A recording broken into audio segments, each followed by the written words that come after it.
Sir आज आपण मुरलीधर मोहोळ वाहतूक हवाई राज्यमंत्री यांची भेट घेतली, काय मागणी केली, काय विषय होता?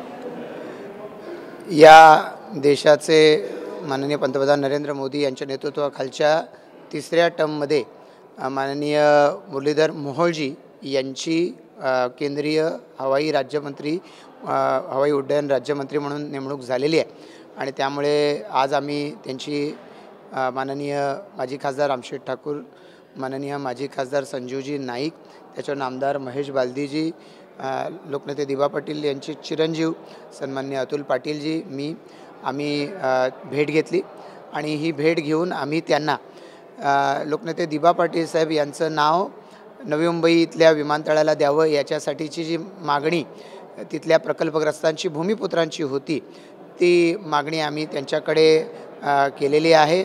महाराष्ट्र सरकारनं ही मागणी उचलून धरत तशा पद्धतीनं महाराष्ट्र राज्य सरकारनं ठराव केला आणि विधिमंडळामध्ये दोन्ही सभागृहामध्ये त्याला मान्यता दिली आणि आता केंद्र सरकारच्याकडे तो प्रस्ताव मान्यतेसाठी आला आहे। लवकरात लवकर त्याला मान्यता मिळावी या दृष्टिकोनातून आज आम्ही माननीय मंत्री महोदयांची भेट घेतली आणि मंत्री महोदयांनी या अनुषंगानं जे केंद्रीय मंत्री आहेत नायडूजी यांच्याबरोबर लवकरात लवकर एक बैठक लावून या संदर्भामध्ये चर्चा करण्यासाठी आणि त्याला अंतिम स्वरूप देण्यासाठी जे करणं आवश्यक आहे त्याचा पाठपुरावा करायचा आज मान्य केलेला आहे। नवी मुंबई विमानतळाच्या मुद्द्यावरून राजकारण सुरू होतं, खूप वाद सुरू होते। राज्य सरकारने आता प्रस्ताव पारित केला आहे का त्या नावासंदर्भाने? तोच प्रस्ताव राज्य सरकारने पाठवला आहे का? महाराष्ट्र सरकारनं एकनाथ शिंदे साहेबांच्या नेतृत्वाखाली जेव्हापासून महायुतीचं सरकार आलं पहिल्या अधिवेशनामध्ये या संदर्भामध्ये पहिलं तर कॅबिनेटचा ठराव घेऊन पहिल्या अधिवेशनामध्ये त्याला मान्यता दोन्ही सभागृहांची मिळवून दिलेली आहे आणि राज्य सरकारनं हा प्रस्ताव आता केंद्र सरकारच्याकडे पाठवला आहे। माननीय कपिल पाटील साहेब यांनी राज्यमंत्री या नात्यानं गेल्या टर्ममध्ये याचा पाठपुरावा देखील केलेला आहे आणि आता हे अंतिम टप्प्यामध्ये आलेलं आहे आणि त्यामुळे आम्हाला खात्री आहे की आता लवकरच ह्या संदर्भातला निर्णय जाहीर होईल। जवळपास 2.5 वर्ष झालं, पावणे 2 वर्ष, जवळपास 2 वर्ष झालं राज्यामध्ये तुमचं सरकार आहे, महायुतीचं, केंद्रात देखील तुमचं सरकार आहे।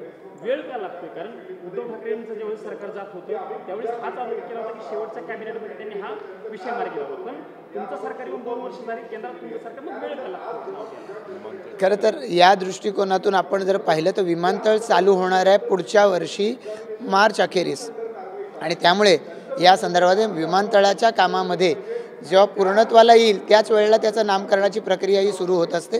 या अनुषंगानं राज्य सरकारनं पाऊल उचललेलं आहे। ज्या वेळेला महाविकास आघाडीचं सरकार होतं त्यावेळेला त्यांनी या संदर्भामध्ये दिबा पाटील साहेबांचं नाव याच्यासाठी होणारं आंदोलन याच्याकडे पूर्ण दुर्लक्ष करून आंदोलन करणाऱ्यांवरती वेगवेगळ्या पद्धतीच्या केसेस केलेल्या होत्या। सरकार जातानाच्या शेवटच्या दिवशी नाईलाजानं त्यांनी याच्या संदर्भातला ठराव केला जेव्हा त्यांच्याकडे याचं बहुमत नव्हतं। राजकारण त्यांच्याकडून सुरू आहे। आम्ही या संदर्भामध्ये आंदोलनही केली आणि सरकार आल्यानंतर आता त्याचा निर्णय झालेला आहे।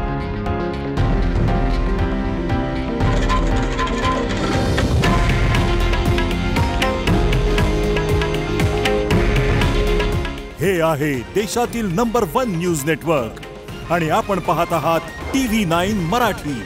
काळजी तुमची, हित महाराष्ट्राचं।